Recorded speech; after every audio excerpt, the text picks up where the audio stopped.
الحمد لله رب العالمين والصلاة والسلام على رسولنا محمد وعلى آله وصحبه ومن والاه. Today's session, inshallah, is going to be just an introduction about navigating through difficult times and understanding that these are things that are sort of constant and we've already kind of gotten used to them, but sometimes when new things happen, we don't really connect the dots and stuff. So this is going to be just an introduction, inshallah. On this point right here, I want to give you a basic background on how we learn, how we adapt, how we grow, how we pretty much face new experiences. When we grow up, as we're growing up, all our experiences and all the stuff that happened in our past or everything that we're learning, it all comes together to the point that we start making sort of connections in a way where we're making sort of lines of best fit. So I have an experience yesterday with somebody. And again, this is also kind of going into stereotyping and how that works and stuff, right? So I've had an experience or I've learned something, and then that's my data point number one. And then the next time I have another experience, or I have another learning experience, for example, in the sense of like school or something like that, whatever it might be, whether it's like an experience outside of school, in school, whatever. As I learned that, that's a second point. And then I interact with another person another time or whatever, and then that becomes a third point. And then there's a fourth dot, and then there's a fifth dot, and then there's sixth dot, and so on, until I have a bunch of these dots or these points, right, that I sort of connect together in a sort of line of best fit. And then every new interaction that I have, any new experience that I have, I look at it from that perspective, using that line of best fit.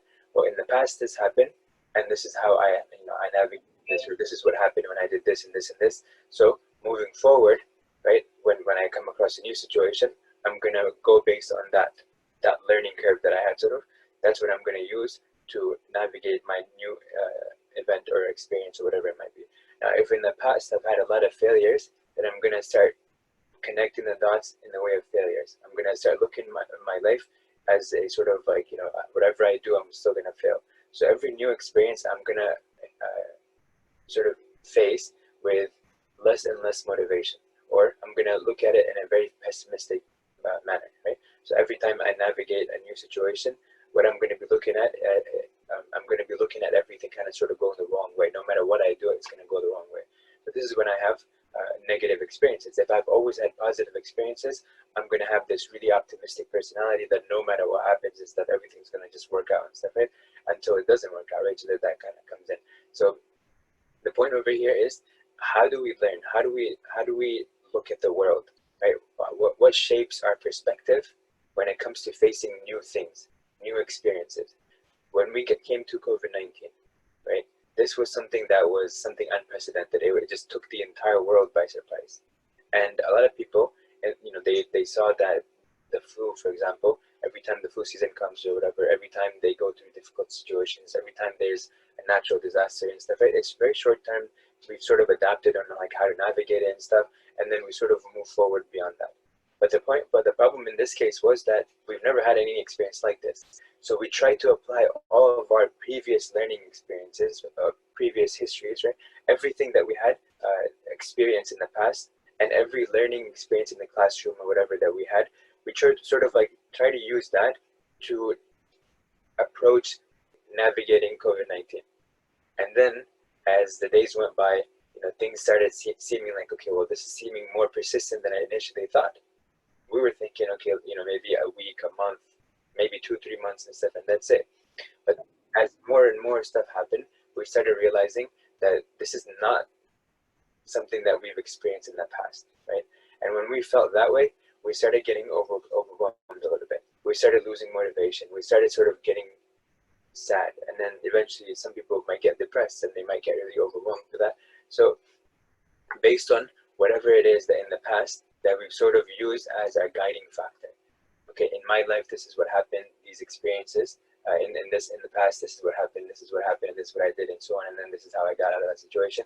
So we tried to use those experiences and those strategies that we used in the past again with this new situation, and in this case it didn't work. This thing didn't go away. If I pretended like it was going to go away, it didn't go away, right? Some people who are not wearing masks, for example, they're thinking it's okay, it's just like, other things and stuff. Why I lived through the flu, or like this is a hoax or whatever and stuff, right? This mindset from whatever previous learning experience they've had, whether even if it was like fake news that they learned before, if they didn't learn science, or if they don't know any of these things, but whatever that they learn, they sort of, their view on how to navigate this new experience was sort of molded by all that stuff in the past. And so now they're trying to navigate with those perspectives. And so, you know, obviously things are not going the way that they thought they would go if they didn't wear masks or whatever. Now, moving forward, I have a personal anecdote, and I think that most of you are going to share some aspects of this. And Walid sort of mentioned some of this too, where he mentioned he got a new job, and then when he got this new job, he navigated this a certain way, right? So my experience over here is more personal to me, but I think it's definitely going to connect with a lot of you guys, each other in some way or form. And you know, if you haven't had the experience like this, there are some elements in it that you've probably experienced in other situations and so on. So this one, in 11th grade and 12th grade, I went to a boarding school in Durham. Now, this boarding school in Durham, you know, you obviously have to live there, and it's far away, so you're not coming home every day and stuff. You're coming home maybe every week, right? Every weekend. So in the beginning, I was coming home every weekend essentially, and then staying there, I had to navigate some new things. For example, number one, I have a roommate, and I'm living on campus. That wasn't an experience that, you know, I had before that. And then on top of that, everyone around me is non-Muslim. I think there was like in my first year there, in my 11th grade year, I think there was like maybe like 4 Muslims, including me, and that's it. And the school was 600 people. And so we didn't have an MSA, we didn't have anything. It was like this strange thing. I grew up sort of like around, you know, Muslims in the neighborhood and stuff, and like MSA at like at my 10th grade and 9th grade year and stuff, you know, at Broad High School. But then this school is different. Everything is different about it. So now I have to understand, okay, now, you know, I'm living with somebody, he's not Muslim, I have to pray, I have to fast, I have to do all these things. And I have to do it understanding that these people are going to find me strange. And, you know, I'm finding it kind of sort of like interesting that I've never had an experience like this, right? Also, we're eating on campus, and so I have to navigate in terms of like what I can eat, what I can't eat, because, you know, other people don't have these restrictions, and I have these restrictions in terms of what I can eat, what I cannot eat.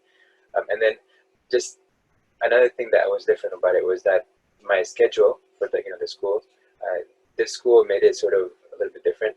Where, for example, one day you might have your math class on Monday morning, for example, and then the next time you have that class, for example, would be Wednesday or Tuesday afternoon. And so they switched the schedule a little bit. And so the idea behind this was they were sort of getting you trained for college, and, you know, because the schedule over there is a little bit different in college compared to high school. And so they were trying to sort of helping us become a little bit more flexible, right? And I had to adapt to that because I'm so used to, like, you know, from this time to this time I have to go to this class, and like it's the same thing across the board and stuff. And I just got used to that. But now I had to start adjusting. And all these things sort of happened in the first year. And then I'm coming home on the weekends and stuff, and like it's just like life is different, you know. So it's like I had to live in 2 worlds essentially. And then eventually I started getting comfortable, and I started getting so comfortable that sometimes I think that, so in senior year, sometimes it would be like, you know, 4, 5, 6 weeks even that I didn't come home. Like I would stay there because I'm just sort of, you're used to this environment. I know the ins and outs of it and stuff. I'm just good to go, right? And so for me, it was a very comfortable environment there in the sense that I've sort of fully adapted to it, and I'm good to go. Now, the new people that came in for their 11th grade year as juniors, so they were the ones that we were paired with, and we would have to navigate, or we would have to help them navigate, you know, this new environment and stuff like that. So I had somebody that was sort of my, like, you know, kind of like a helper to kind of help me navigate, and then I was assigned to somebody as well when I became a senior to kind of help them navigate and stuff. So these things are things that, you know, where this is one of those experiences where I really learned how to adapt to new environments. And, you know, this is 2 years, I'm living away from everyone, stuff, and so on. So the senior year, I helped start. There was no MSA, so we filed, you know, like paperwork and stuff. And so the next year, my senior year, we had an MSA, and we started getting Muslims together and stuff. But as we kind of get that, you know, movement going and stuff. But the entire point from this is that I have gone through a personal experience where I had to come to terms with the new reality that I was living in, right? And most of you guys, if not every single one of you, have had an experience like that, that you had to come to a new reality, and I had to adapt to it, and then kind of sort of navigate accordingly, and then be okay with it. So whether it was going from elementary school to middle school to high school, or moving from one house to another house, going from one neighborhood to another neighborhood, or whatever the situation might have been, right? When you guys got married and stuff, there was, whoever among you is married, so there was this adjustment in terms of like, going from being single to getting married. So when you had kids and stuff, there was, this new adaptation that you had to go through and stuff. So we've all had these adaptations that we've consistently and constantly been going through. And we've sort of been okay with that because we've sort of accepted the fact that we are going to have to adapt to it.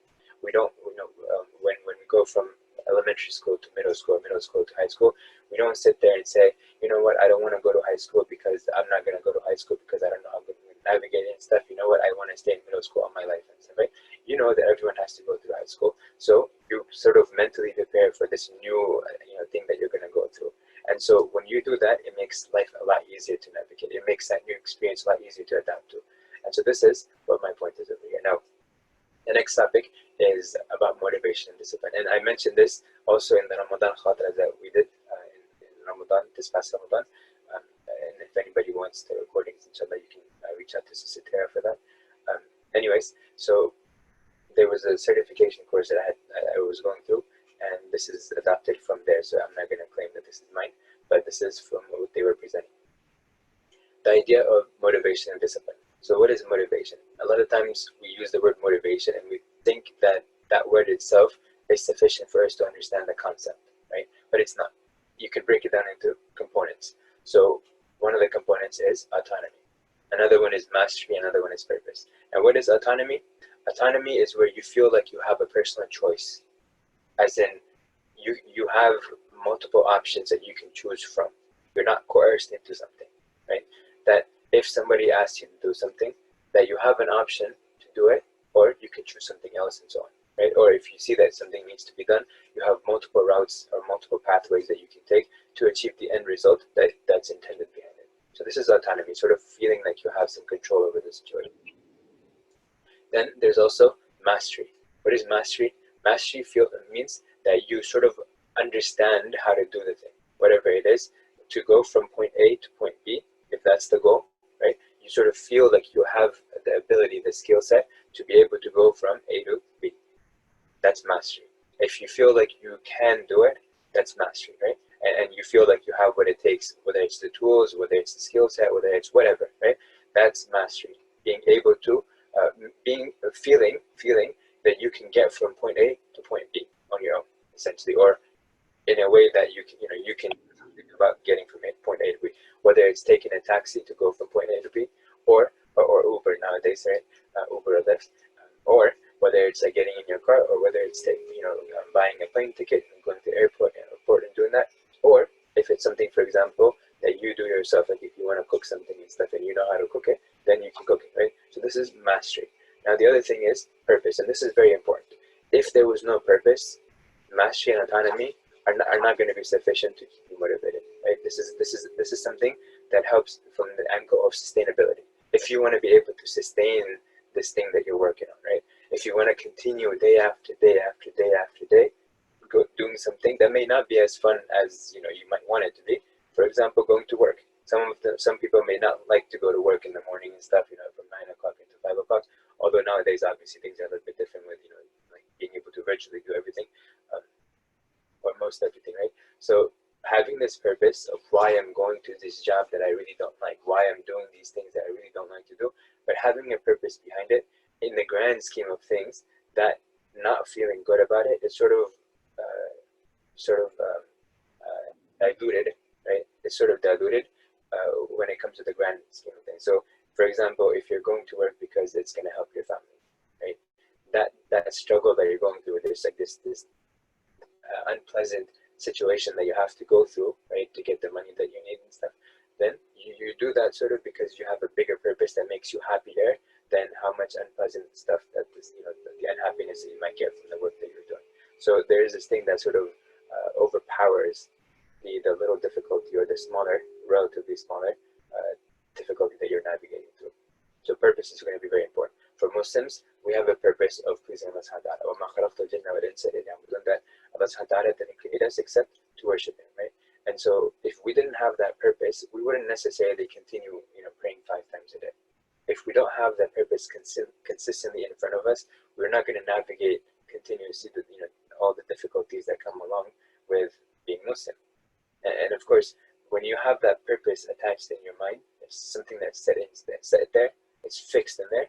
What happens is that it helps you so that those little struggles that you go through are nothing compared to the pleasure that you get at the end of it, because you're feeling that you're getting closer and closer to the end goal, right? That you're achieving your purpose, whatever that purpose or the goal was. So this is important over here. And then the discipline. What is discipline and why is it different than motivation? Discipline is the thing that helps you constantly evaluate yourself and then keep going, implementing a system where you consistently move towards your goal. So if you're at point A to point B, having to make sure that you continue moving towards B, regardless of the obstacles that come in your way, right? And being constantly aware of anything that kind of might be going wrong and kind of adjusting that and consistently applying that stuff to make sure that you get there, then that is discipline. It's more about like, this is where it helps in terms of scientifically, let's say, sort of getting you from A to B from the angle of sustainability, right? So this is motivation and discipline. And these are going to be very important things when it comes to any of where in your life, any difficult situation that you're going through. And we're also going to talk about, inshallah, why something can become difficult in your life. Why is it that something is difficult? Why, and how can you look at it in a different way so that it doesn't actually seem as difficult as it initially appeared to be. So let's talk about that. The Prophet ﷺ told us that there's this hadith that the Prophet ﷺ mentioned, كتب الله مقادير الخلائق قبل أن يخلق السماوات والأرض ب50,000 سنة. That Allah subhanahu wa ta'ala, He created before He created everything, He mapped out everything 50,000 years before He created the heavens and the earth. This is really powerful here. In other words, everything is sort of already mapped out. Everything is mapped out. Everything that's going to happen is already known to Allah subhanahu wa ta'ala. And so there is no surprises that happen. So there's no such thing as coincident. Like it just happened by chance. It didn't happen by chance. Allah subhanahu wa ta'ala knew it was going to happen and He intended for that to happen. That's it, right? It's as simple as that. Now, this right here goes to the point that I ended the last slide with, and that is, how do you sort of reframe everything in a way that difficult situations actually don't seem difficult anymore? Difficult situations, why do they look difficult, right? Why do they seem difficult when we start navigating them? A lot of times it could be, for example, that I don't know how to navigate it. I don't know what's going to happen and stuff. So I feel sort of unsure about it, uncertain. I feel sort of incompetent in terms of navigating that situation. And so it becomes really overwhelming for me. It becomes difficult to navigate, right? Or as I'm navigating, I start realizing that maybe this is not what I expected. I expected something different and something else is happening and stuff. So I started becoming overwhelmed again, right? But if I sort of sit down and say, wait, I know that from my perspective, from a Muslim, from an Islamic perspective, my job is to put the effort in. I do my research, I do all that stuff, and then I navigate. I take a course that I'm going to navigate, and then I start moving forward.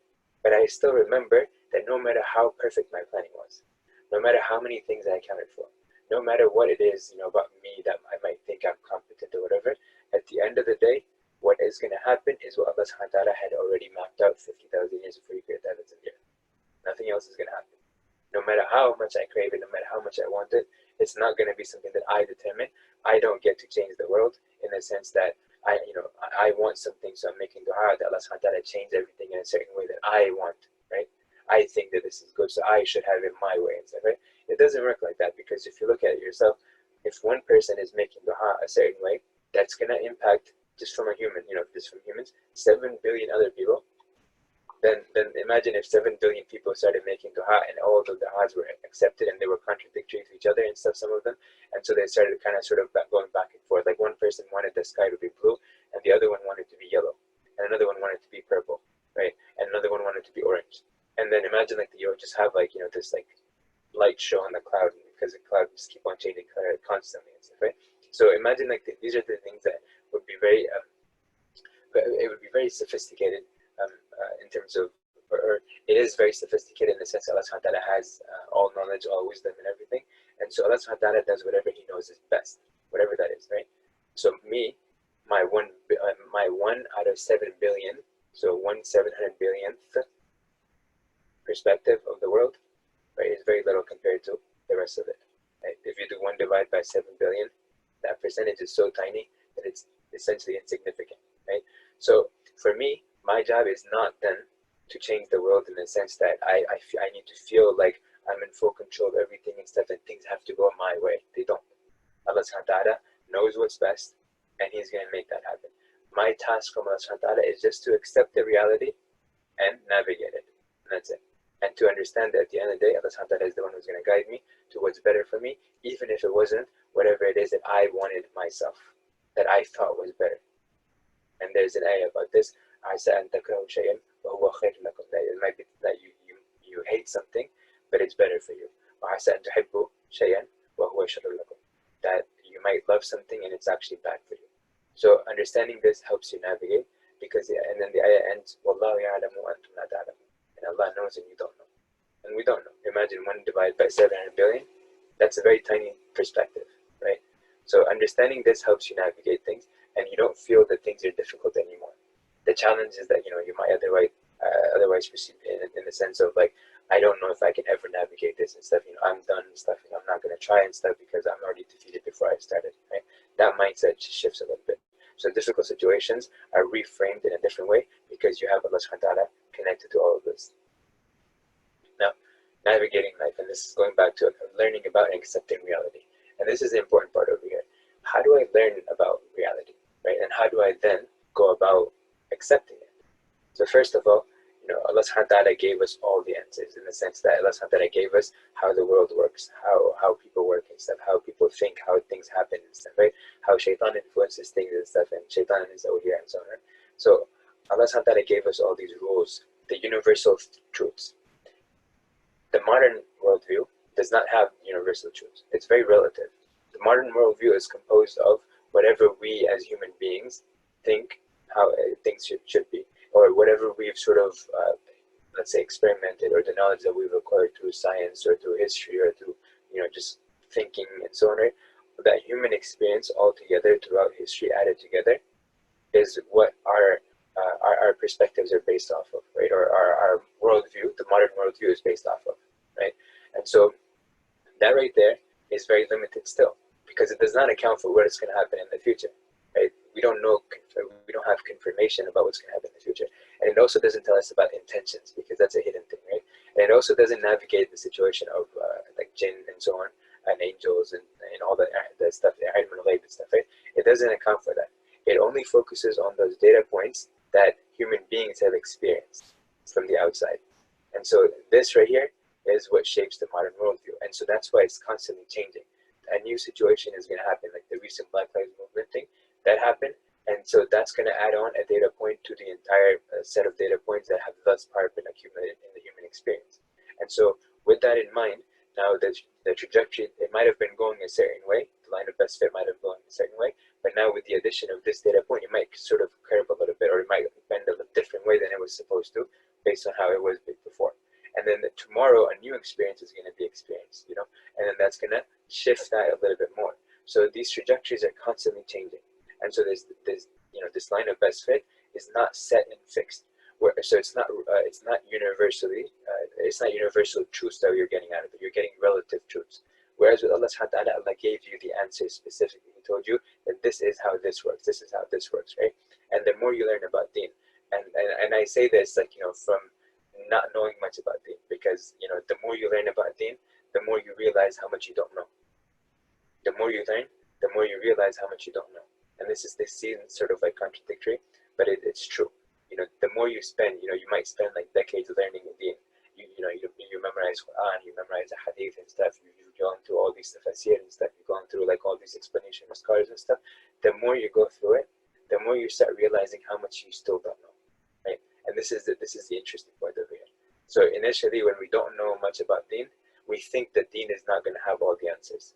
But the more you learn about Deen, the more you realize how powerful it is, because of how much actual truth to the universe it gives you. In other words, it gives you facts as opposed to relative truths.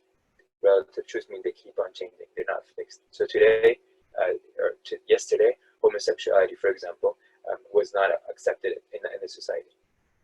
It was just shunned, right?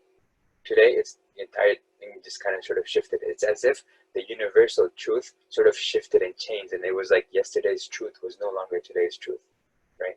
And just like that, for example, when it comes to social interaction between, let's say, gender relations, for example, that situation was different if you just go back 50 years or 60 years, or if you go back in time a little bit, you're going to see that the norms were different then than they are now. It's as if the truth, the reality sort of shifted and stuff, right? But we know that reality doesn't shift. It doesn't shift. But it was instead that the perspectives back then were not universal truths, and today's perspectives are no more truths than they were yesterday.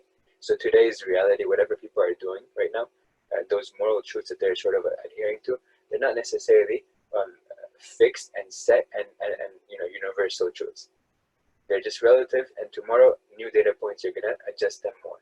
And so what the people are accepting today as these like politically correct statements, or whatever they feel, or whatever the topic it might be, they're accepting them right now as the norm and the correct thing.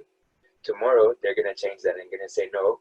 The people in 2020 didn't know as much as we do now, and now we're gonna change what they were thinking back then. So today, for example, they're accepting homosexuality. Tomorrow they might change that. They might say, well, actually that's not okay anymore. And yesterday they did the same thing. So these things help us kind of navigate. Understanding reality comes from the Quran and the Sunnah. It comes from Islam. It comes from Deen. It does not come from society, because society keeps on changing its mind. And these data points that keep on coming are there because we don't actually, the society, the human, the human experience, if you add it all together, it doesn't know, again, a universal, the human experience, I don't mean like including Islam. I'm sort of saying like, if you just take like the sciences that have been like worked on stuff, and the evolution of science over the course of time, and the historical documents that have been collected and so on, and if you put them all together and stuff, right, that's what I mean by human experience and stuff. That like what we've actually experienced and felt, right, as opposed to what Allah subhanahu wa ta'ala sent down of the actual answers and the truths and the reality, right? So navigating this means that first of all we need to accept, we need to learn about the reality, because once we learn it, then we can accept it. We can't accept something that we don't know anything about, right? We can't say, for example, if somebody we can't have an idea in our mind and say, I'm gonna believe this to be true, even though you haven't actually known if it's true or not. If you just kind of take an idea and believe it and stuff, right? For example, if I tell you that there's a chicken in your backyard, right, or there's a chicken flying in the air or something like that, right? If you just believe me, that's not how it's gonna work out. If you want to really understand reality, then you have to know about it, and you have to know about it from a place of certainty. And then once you learn about it from a place of certainty, in this case is Deen, then you're going to be able to accept it and then navigate accordingly.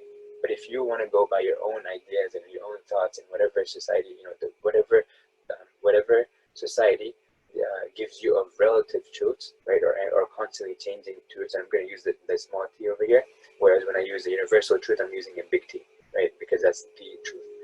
So when it comes to these relative truths and more relative morality, for example, this idea right here is going to constantly change, and so it's not going to represent reality. Reality meaning like the framework of how Allah subhanahu wa ta'ala designed everything and so on. Okay, so moving forward, inshallah, in the next coming sessions, we're going to go into what are the sources of learning reality, what are the sources of the stress, and how do they, how do these two sources sort of like interconnect with each other. Looking forward to challenges. If you understand that challenges are stimulants to growth and development, right? You can start looking at challenges in a way of like empowerment and so on. And so you're going to look forward to challenges, and then every time you get to a challenge, you're going to feel empowered, more empowered. And if you understand it from a Deen perspective, it's going to help you sort of navigate them, because you know that Allah subhanahu wa ta'ala only gives you stuff when He knows that you're ready for it. He's going to give you a challenge when He knows you're ready, because when you complete that challenge, you go to the next level up. And then when you complete that challenge, the challenge that comes there, you go to the next level up. Some of the the younger guys over here, or the people that play games and stuff, right? They have this understanding that there's this game. All these games have like levels. So once you finish level 1, and there's like this thing that you have to defeat at the end of the day, then you get through that, you complete this challenge, and then you're gonna unlock level 2, and then when you go through that, you unlock level 3, and then when you go through that, at the end of it, you defeat whatever the challenge is, or whatever, then you go to level 4. So if you understand it like that, you start realizing that you're actually becoming more empowered. Allah subhanahu wa ta'ala is helping you sort of grow as a person, right? And that's something that's going to be very important over here. And then navigating difficulties, and pretty much how do you frame everything so that you can navigate according to that, inshallah. So with that, and how do you sustain that and keep going, continuing navigating all these experiences and so on. So with that, inshallah, I'm going to conclude. And if you guys have any questions, you can ask, and then I'm going to give you homework. Okay, if you don't have any comments, any questions, then we can conclude, inshallah. But let me give you the homework before I do that. The homework is, I want you guys to reflect on what we talked about today, but then sort of start understanding, sort of accepting this right here. So you're going to navigate, you're going to go home and reflect on what we talked about, and then you're going to sort of start applying some of the things that we talked about from a mindset perspective in every new experience that you go through. So for example, you start a new job, or things that you're sort of struggling with right now. So that, for example, maybe some of you are working from home, and this is not something that you find ideal, but you're sort of saying to yourself now, okay, this is the new norm. Okay, I'm going to accept it. So how can I approach this? How do I accept this and kind of navigate this from a creative standpoint? How do I get myself to sort of adjust and adapt to this, and then adjust everything around, right? But before I do that also, how do I accept it? How do I accept that this is the new norm? How is that going to help me in terms of de-stressing me and so on? So once we get this in our minds, then it's going to help us sort of navigate a lot easier.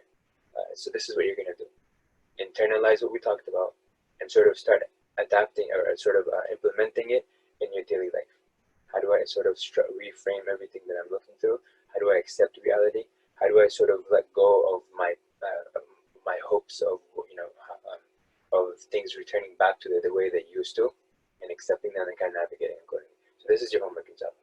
So go home, reflect on this, sort of start kind of like mentally adjusting yourself to accept the new norm, and sort of connecting back to the previous experience that you had where you had to adjust to the new norm, but you sort of like expected it and you said, I have to go to high school, so I know that things are going to be different, but I'm okay with that, right? So use that same mindset, and that's why I said in the beginning, if you answer the questions, it was going to help you sort of understand what I mean by the homework over here and how to navigate accordingly, inshallah. So with that, if there's no questions, we're going to go ahead and conclude. سبحانك اللهم وبحمدك نشهد أن لا إله